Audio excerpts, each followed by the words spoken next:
मेरे प्रियो, जय मसीह की, प्रेज द लॉर्ड। एक बार फिर से एलन मस्क के बारे में बड़ी खबर आ रही है। एलन मस्क, जी हाँ, आप अच्छी तरह ट्विटर के मालिक हैं। हालांकि आई थिंक फेसबुक के नहीं, ट्विटर के जो मालिक है एलन मस्क, इनका भी घर लॉस एंजल में मिलियन रुपए का, तो आपको पता है कितने बिलियन का नुकसान हुआ है अमेरिका में। बड़ी बड़ी हस्तियों को, जो अपने आप को हस्ती बताते थे, जो नामधारी ईसाई थे, दोस्तों नामधारी क्रिश्चियन थे, परमेश्वर ने उन्हें जो हीरो बने थे जीरो बना दिया। उनकी पूरी प्रॉपर्टी, उनकी पूरी कमाई, उनके बंगलो, उनके लग्जरी चीजों को, उनकी महंगी महंगी कारों को, उनके ये कह लीजिए छोटी से बड़ी वस्तु को भी आग ने जला दिया। और आग, हम सब जानते हैं कि आग जो होती है वो परमेश्वर का न्याय है इस अंतिम समय में। पहले उसने पानी से दुनिया को नष्ट किया था, हम सब जानते हैं। आइए हम वीडियो को शुरू करते हैं, वीडियो में चलते हैं। सबसे पहले आप देख लें कि किन किन बड़ी बड़ी हस्तियों का घर यहाँ पर था। हमारे भारत से प्रियंका चोपड़ा, उनके हस्बैंड निक जोन्स का भी जो सिंगर है वहां पर घर था, जो कि मिस्टर जॉन एक रोमन कैथोलिक बैकग्राउंड से आते हैं। मैंने जैसा कि अभी कहा वीडियो की शुरुआत में कि वहां पर बहुत सारे अदर ऐसे ईसाई हैं जो सिर्फ नामधारी हैं, जो फिल्म के बनाने के लिए शैतानिज्म का भी काम करते थे। बहुत सारे ऐसे जो नाम के क्रिश्चियन थे लेकिन वो क्रिश्चियन नहीं थे। मेरे प्रिय, खुदा ने वहां पर एक घर को बचाया था, हमने देखा, लेकिन बिलियन का नुकसान देश में हुआ है। लॉस एंजल की आप रिपोर्ट को पूरी तरह से देखें। इस वीडियो को जो इस क्लिप चल रही है आप पूरा देखें।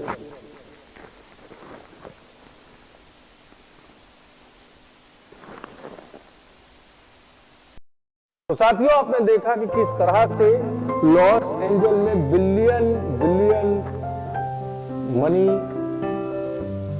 लोगों की लॉस हुई। मिलियन के घर थे, बड़ी बड़ी हस्तियों के घर थे, उनके नाम, उनके घरों की फोटो और कीमत आपने देखी कि किस तरह से तबाह हो गई है। मेरे प्रियो, हम सोच नहीं सकते हैं। इसलिए परमेश्वर कहता है, उसका वचन कहता है कि पृथ्वी पर धन इकट्ठा ना करो जहां कीड़ा और काई इसे नष्ट करेंगे या चोर सेंध लगाएंगे। मेरे प्रियो, प्रभु हमें उदाहरण दे रहा है कि हम अपना घर, अपनी भले काम, अपने जीवन के तमाम वो लोग जिन आत्माओं को हम बचाकर एक स्वर्ग में ले जा रहे हैं, जिन आत्माओं को बचाकर हम सुसमाचार के द्वारा लोगों के जीवनों में बदलाव ला रहे हैं। हालांकि कुछ बदलेंगे, कुछ नहीं बदलेंगे, जरूरी नहीं, क्योंकि यीशु के समय भी ऐसे ही हुआ।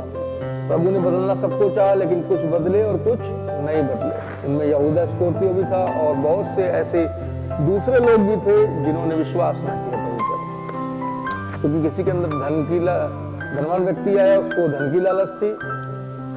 यहूदियों का सरदार आया, नतनएल, निकोदेमुस, इनको पद का लालच था।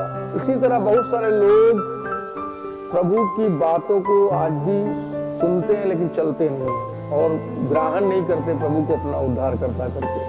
मेरे को ये बताना चाहता हूं कि इन लोगों का जीवन भी यही था। ये पैदाइशी ईसाई तो थे, लेकिन इन्होंने कभी यीशु को जानने की कोशिश नहीं करी। और अगर ये लॉ को जानते, the law of God, the law of Moses, the law of 10 commandments और यीशु की महान आज्ञा को जानते, तो शायद इनके जीवनों में आज प्रभु ने इन्हें आर्थिक हानि दी है, इनके शरीरों को जिंदा छोड़ दिया है। इसका यही मतलब है कि ये बड़ी हस्ती राख में तब्दील होने से पहले प्रभु ने इन्हें एक चेतावनी दी।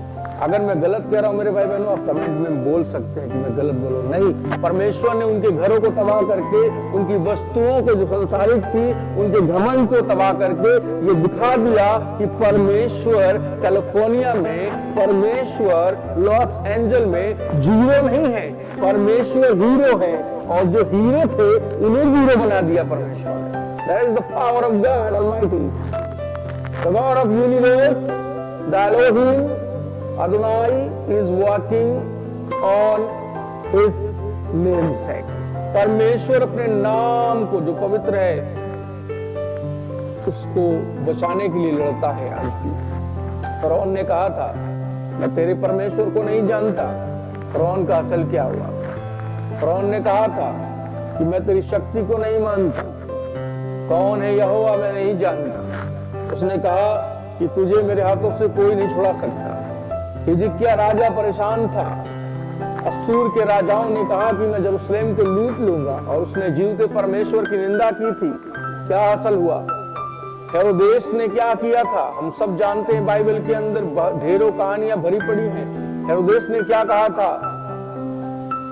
लिखा है प्रभु के दूत ने उसी रात उसे मारा जब उसने उसने यूहन्ना की गर्दन कटवा दी थी। तो प्रभु के दूत ने उसी रात उसे मारा क्योंकि उसने परमेश्वर की निंदा करी थी, अपने आप को परमेश्वर के तुल्य ठहराया था, और कोई भी परम प्रधान के तुल्य हो ही नहीं सकता। मेरे भाई, मेरी बहन, मेरे प्रिय मसीह जनों, क्या हुआ? राजा नबूकदनेस्वर का जो जानवर के समान, कुत्ते बिल्लियों के समान भोजन खाने लगा, पागल सा हो गया। क्या हुआ फिरौन का, जिसके रथों को आज भी लाल सागर के अंदर मिलते हैं, जिस पर पूरी डॉक्यूमेंट्री बनी है, जिस पर पूरा बायोग्राफी लिखी गई है, जिसको हिस्ट्री में आज भी दर्ज है। इजिप्ट का वो सागर जहां से यहूदी निकले थे। मैं क्यों बताना चाहता हूं कि यहूदी अगर उसके बेटे और बेटियां हैं तो हम ले पाला पुत्र हैं, हमको गोद लिया है, हमको एडॉप्ट किया है। जितनी केयर परमेश्वर उन्हें की करता है, उससे ज्यादा वो हमारी केयर करता है, क्योंकि उसने हमें संसार में से एडॉप्ट कर लिया है। माय डियर फ्रेंड, धनवानों का धन नष्ट किया जाएगा, कलाम कहता है। घमंडियों का सिर नीचा किया जाएगा, कहता है। तो प्रभु अपने लोगों से कहता है वचन में कि दीन बनो तो वह तुम्हें शिरोमणि ठहराएगा। मेरे प्रियो, परमेश्वर हमें दीन बनाना चाहता है ताकि हम दीन बनकर उसके नाम की मनादी कर सके। मेरे प्रियो, परमेश्वर चाहता है कि हम उसके नाम को पूरे भारत देश के अंदर फैला दें। भारत में भी ऐसे कई घमंडी हैं जो अपने पद पर घमंड से बैठकर मसीहों पर जुल्म कर रहे हैं। भारत में भी कुछ ऐसे लोग हैं जो अपने आप को फिरौन समझ बैठे हैं, जो अपने आप को नबूकदनेस्वर समझ बैठे हैं, जो अपने आप को नीरो समझ बैठे हैं, जो अपने आप को हिटलर समझ बैठे हैं। प्रभु कहता है उसका राज युगानुयुग रहेगा, तुम्हारा राज्य तो पल भर का होगा, लेकिन प्रभु का राज युगानुयुग रहेगा। प्रभु का राज हमेशा का रहेगा।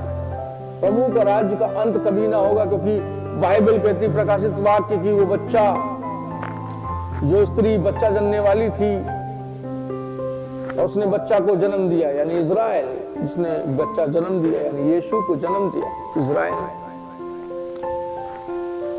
तो जो स्त्री ने बच्चे को जन्म दिया, वो बच्चा अजगर से बचाकर उठाकर परमेश्वर के सिंहासन में पहुंचा दिया गया, यानी यीशु मसीह। और आगे लिखा हुआ है प्रकाशित वाक्य में, मैं परसों उस कलाम को सुन रहा था, उस कलाम को मैंने गौर गहराई से पढ़ा। वहां पर पाया कि वो बच्चा जो है लोहे का राजदंड लेकर जाति जाति पर न्याय करेगा, जाति जाति पर राज्य करेगा, जाति जाति पर हुकूमत करेगा, और उसका राज्य युगानुयुग का होगा। मेरे प्रियो, आज जो खुल रहे हैं ना, हमारा राज्य तुम्हारा राज्य, हमारी आबादी तुम्हारी आबादी, क्रिश्चियन लोग पॉलिटिक्स में नहीं है, भारत के अदर कंट्रीज के हैं। उन्हें इसलिए शासन करना पड़ रहा है ताकि उनके लोगों को कुछ पद और कुछ बेनिफिट्स सांसारिक मिल सके। लेकिन यीशु मसीह और उसके चेलों ने कभी राजनीति में इन्वॉल्व होकर लाभ नहीं लिया, क्योंकि उन्हें पता लग चुका था कि ये सब व्यर्थ है।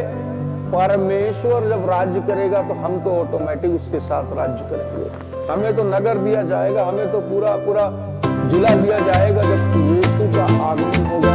जब यीशु 1000 साल तक राज्य करेंगे तो लिखा धर्मी भी उसके संग हम राज्य करेंगे। मैं भी बताना चाहता हूँ वीडियो